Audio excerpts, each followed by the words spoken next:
Agama adalah candu. Benarkah seperti itu? Pernyataan tersebut merupakan pernyataannya Karl Marx yang mengatakan bahwa agama itu adalah candu. Kenapa? Karena menurutnya agama itu seperti narkoba, membuat orang ketagihan dan terus membuat orang terus-menerus mencari kepuasan dan kelegaan. Padahal sebenarnya agama hanya memberikan kenyamanan sesaat dan tidak menyelesaikan masalah secara substansial, kata dia. Dia juga mengatakan agama itu diciptakan oleh manusia untuk mengatasi kecemasan dan ketidakpastian dalam hidup, seperti kematian, penderitaan, dan ketidakadilan. Akan tetapi, dia juga berpendapat bahwa agama hanya memberikan jalan keluar yang bersifat sementara, dengan menawarkan janji surga atau kehidupan setelah kematian yang sebenarnya tidak membantu orang untuk mengatasi masalah yang dihadapi di dunia nyata gitu. Tapi pandangan Karl Marx ini memiliki latar belakang yang panjang loh, nanti saya jelaskan. Jadi dalam pandangannya manusia itu seharusnya mencari solusi untuk masalah mereka dengan memahami realitas dunia nyata dan bekerja bersama untuk mengubahnya, bukan lari kepada agama. Dia juga berpendapat bahwa dengan menghilangkan sumber ketidakadilan dan tidak kesetaraan, itulah manusia dapat mencapai kebahagiaan sejati dan pembebasan. Makanya Karl Marx sangat menentang agama sebagai sarana yang menghalangi kemajuan dan pembebasan manusia. Jadi, kenapa Karl Marx bisa berpikir seperti itu? Jadi, kalau dianalogikan pada saat itu, Karl Marx itu ingin menggerakkan gerakan revolusioner untuk melawan kaum kapitalis, di mana pada saat itu kesenjangan ekonomi antara kaum pekerja dengan pemodal itu sangat jauh, sehingga Karl Marx itu ingin melakukan pembebasan, ingin melakukan revolusioner. Caranya apa untuk melawan kapitalis ini? Yaitu dia memperjuangkan kesetaraan. Tetapi ternyata ketika dia ingin melakukan perjuangan revolusioner itu, kebanyakan orang pada saat itu lari ke agama, dan dia melihat ada satu ajaran agama yang mengatakan misalkan, ya udahlah, kalau orang-orang agama itu kan seringnya itu seperti ini, misalkan ya udahlah kita tertindas di dunia ini, toh kita hidup di dunia ini berapa lama sih, kita juga kelak nanti akan mati, kita memiliki kehidupan yang lebih abadi, yaitu kehidupan setelah akhirat. Jadi Karl Marx melihat bahwa ajaran agama itu menjadi batu sandungan untuk gerakan revolusionernya. Jadi sebenarnya ya musuh Karl Marx itu ya kaum kapitalis ini, bukan agama. Dia hanya melihat bahwa agama ini menjadi batu sandungan gerakan revolusioner dia untuk melawan kaum kapitalis ini. Makanya dia mengatakan agama itu adalah candu, karena itu menghambat gerakan revolusionernya untuk memperjuangkan kesetaraan manusia. Karena kebanyakan seringnya orang beragama itu agama itu dijadikan sebagai pelarian ketika dia sudah menyerah gitu. Ya udahlah gitu. Kita mau tertindas, mau terzolimi juga nggak apa-apa lah. Toh kita juga hidup di dunia ini hanya sementara. Kita memiliki kehidupan yang lebih kekal nanti di akhirat. Biarkan Tuhan yang membalas. Jadi makanya sangat wajar ketika Karl Marx mengatakan agama itu adalah candu. Tapi apakah benar seperti itu? Makanya sebagai pembanding kita juga harus melihat tentang teologi pembebasannya Ali Azhar. Teologi pembebasan ini didasarkan pada prinsip-prinsip keadilan sosial dan ketidaksetaraan ekonomi dalam Islam. Tujuannya hampir mirip dengan Karl Marx, yaitu tentang revolusi dan pembebasan, dan juga menuntut tentang kesetaraan. Bedanya, teologi pembebasan Ali Azhar ini justru menggunakan agama itu sebagai senjatanya, tidak seperti Karl Marx yang mengatakan agama itu sebagai candu gitu. Sehingga para penganut dari teologi ini meyakini bahwa Islam itu adalah agama yang mengajarkan tentang kesetaraan, keadilan, dan juga mendorong umatnya untuk berjuang melawan kemiskinan, ketidakadilan, dan ketidakmerataan. Mereka menekankan bahwa pembebasan yang diupayakan haruslah bersifat holistik, mencakup pembebasan dari segala bentuk penindasan dan ketidakadilan. Tujuan dari pembebasan Ali Azhar ini adalah setidaknya itu ada 3. Yang pertama itu adalah universal brotherhood atau persaudaraan yang universal. Atau sekarang itu kita kenal dengan istilah hablum minan nas gitu. Jadi ketika kita melihat seseorang, ya kita lihat dia itu manusia. Tidak melihat atribut-atributnya gitu. Ketika kita sudah melalui proses tadi, tujuan pertama yaitu brotherhood, universal brotherhood, bahwa seluruh manusia itu adalah saudara, maka ketika itu terwujud pasti akan ada dengan sendirinya itu kesetaraan, equality, tidak ada tidak ada perbedaan. Jadi tidak ada yang zalim, tidak ada yang menzalimi, jadi tidak ada kelas-kelas lagi, tapi semuanya setara. Kemudian kalau bukti kesetaraan itu ada ketika keadilan sosial, social justice itu terwujud. Jadi kalau keadilan sosial itu sudah terwujud, dengan sendirinya berarti itu menunjukkan sudah adanya kesetaraan. Dan ketika kesetaraan itu terwujud, berarti persaudaraan universal ini juga sudah terwujud. Itu tingkatan tujuan-tujuan dari teologi pembebasan ini. Nah, untuk mewujudkan tiga tujuan itu, senjatanya itu adalah agama.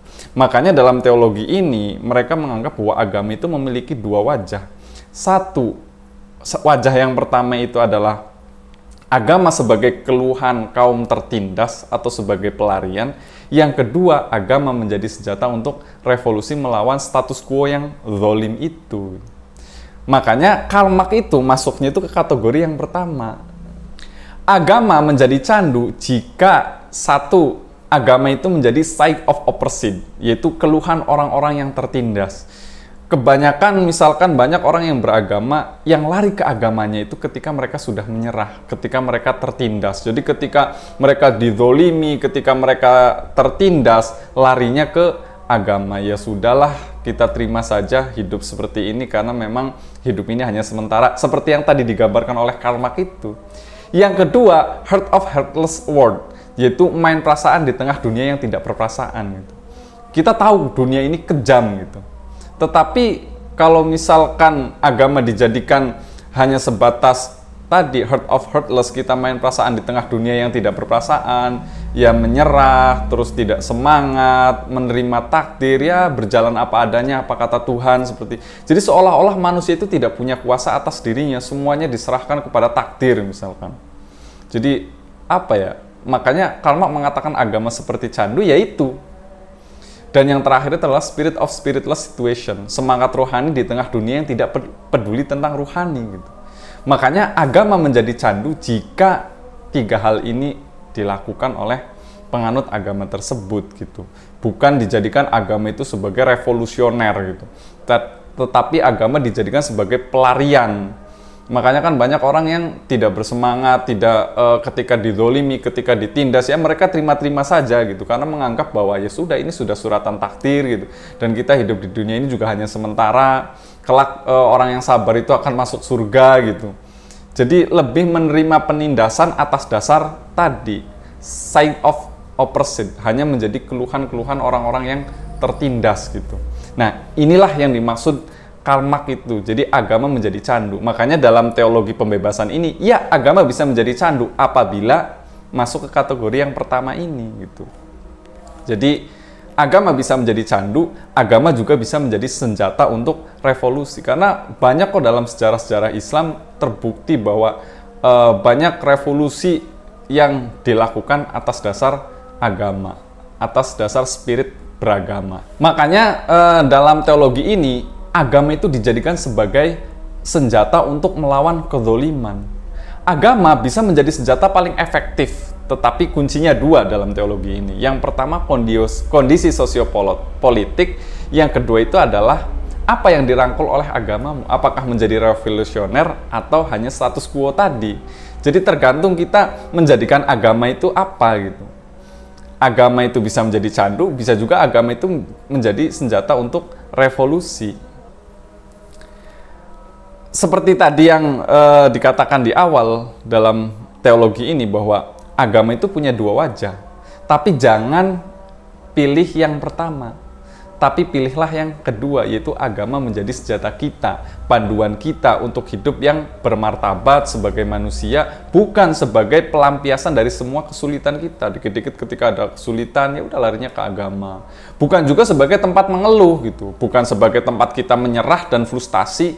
Makanya agama itu ditaruh di depan sebagai revolusi, bukan ditaruh di belakang ketika pelarian, ketika kita sudah menyerah dan mendapat masalah. Nah, untuk menjalankan itu semua, kata Asghar Ali, itu ada 3 rencana. Yang pertama, agar agama itu tidak menjadi candu, makanya yang pertama itu adalah kesadaran untuk berpikir. Nah, ini hubungannya antara akal dan wahyu yang saling menunjang. Karena kebanyakan orang beragama itu justru antipati terhadap akal gitu. Padahal antara akal dan wahyu itu sama-sama pemberian Tuhan gitu. Ibaratnya itu wahyu itu seperti peta. Akal juga pemberian Tuhan sebagai bekal manusia untuk memimpin atau menjadi khalifah di muka bumi ini. Ibaratnya tadi peta, kalau kita tidak menggunakan akal, kita tidak bisa membaca peta. Atau kita punya akal tetapi tidak ada peta, maka akal ini bisa tersesat. Makanya wahyu dan akal itu sebenarnya saling melengkapi, sebagaimana yang dijelaskan dalam video yang sebelumnya tentang empirisme dan rasionalisme dalam agama. Bisa dilihat di video sebelumnya bahwa justru sebenarnya akal ini adalah sebagai pemandu untuk membaca wahyu itu. Jadi wahyu dan akal itu saling melengkapi, bukan sesuatu yang harus dipertentangkan. Ya seperti tadi analoginya maps. Wahyu itu ibarat maps, akal itu ya pikiran kita. Kita tidak akan bisa membaca map kalau kita tidak menggunakan akal kita. Dan tujuannya ada maps apa? Agar kita tidak tersesat dalam berpikir. Itu yang pertama. Yang kedua, kita harus siap dengan orang lain yang berbeda, pluralitas dan diversitas agama. Jadi, cara untuk menjalani tadi teologi pembebasan itu ya kita harus siap atas segala perbedaan gitu. Kalau kita tidak siap dengan segala perbedaan, ya kita akan terbelenggu gitu. Untuk pembebasan itu ya kita harus mampu menghargai perbedaan dan siap hidup dalam perbedaan, karena memang perbedaan itu adalah fitrah gitu. Kita tidak mungkin sama gitu. Ketika kita sudah bisa menghargai perbedaan, mengerti bahwa setiap perbedaan itu belum tentu pertentangan. Sekarang itu kan banyak orang yang menganggap pokoknya kalau berbeda itu ya bertentangan. Padahal tidak. Semuanya memiliki jalan masing-masing. Kita bisa menghargai perbedaan, maka kita bisa melakukan tadi pembebasan dari belenggu-belenggu ketidaktahuan atau candu agama itu. Dan yang terakhir itu adalah watak keberagaman yang tercemin dalam sensitivitas dan simpatik. Bahwa orang yang beragama itu harusnya lebih sensitif dan lebih simpatik terhadap orang lain.